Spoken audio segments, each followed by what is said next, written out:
මේ බොල්ලස්කම කොට්ටාසේ ගයන්න පත් කරගන්න ඕන. ඇයි? ගයන්න ලව්ව තමයි වැඩි දුවන. 160 නෙමෙයි. මේ බෙල්ලමිල කොට්ටාසේ 70 පන්නලා මාලිමාව දිනවන්න ඕන පළක් ගන්නවා. ඒක අනිවාර්යයි. අන්න ඒකට සූදානම්. ඒකට ලොකු වැඩ කොටසක් කරන්න දෙයක් නැහැ. පෝස්ටර් ගහන්නේ නැහැ. පීන් ශ්‍රී ලංකාවේ. ඒ නිසා එක වැඩක් දැන් ඉවරයි. පෝස්ටර් ගහන්නේ නැහැ. ලයික් කරන පෝස්ටර් ගහන්නේ නැහැ. ඒ නිසා මොකද කරන්නේ? තවදුරටත් ගෙවල් වලට ගිහිල්ලා ওই පත්‍රිකාවක් දීලා අපි කරපු වැඩ කොටස ටී කියලා අපි දැන් නගර සභාවට කරන්න හදන ටී කියලා ඡන්ද ඉල්ල ගන්න.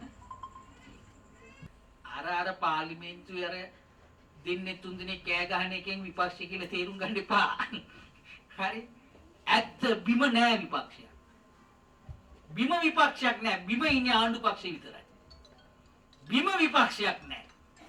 ඒගොල්ලෝ මුණ දෙන ප්‍රධාන ප්‍රශ්නේ මොකක්ද දන්නවද?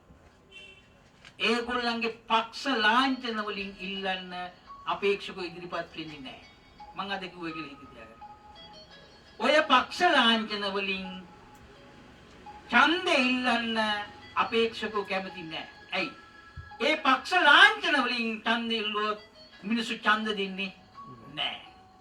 හැබැයි එහෙම කියලා ඕගොල්ලෝ දැන් සහැල්ලුවට ගන්න එපා. සහැල්ලුවට ගන්න එපා. ඇයි? අර මං කියපු එක. ඒ නිසා ලිස්ට් එකෙනුත් අපිට නේ ශාල ප්‍රමාණයක් ගෙන්න ගන්න ඕනේ. ඒ නිසා 70 පෙන්නලා අපි ඡන්ද ගමු.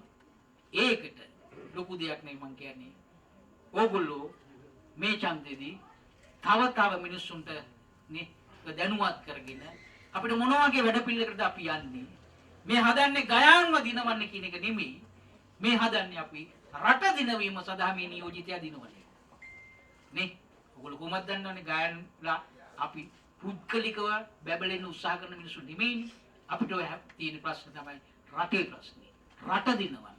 රට දිනවීම සඳහා අපි ආවේ වගකීම ඉෂ්ට කරන්න ඕන. ඒ නිසා බොල්ලස්ගම නගර සභාව අපි විශාල ප්‍රමාණයක් අපේ නගර සභාවට ගෙන්නගෙන අපි මේ බොල්ලස්ගමේ සංවර්ධනය කිරීමේ කටයුත්තට අත ගහන්න ඕන.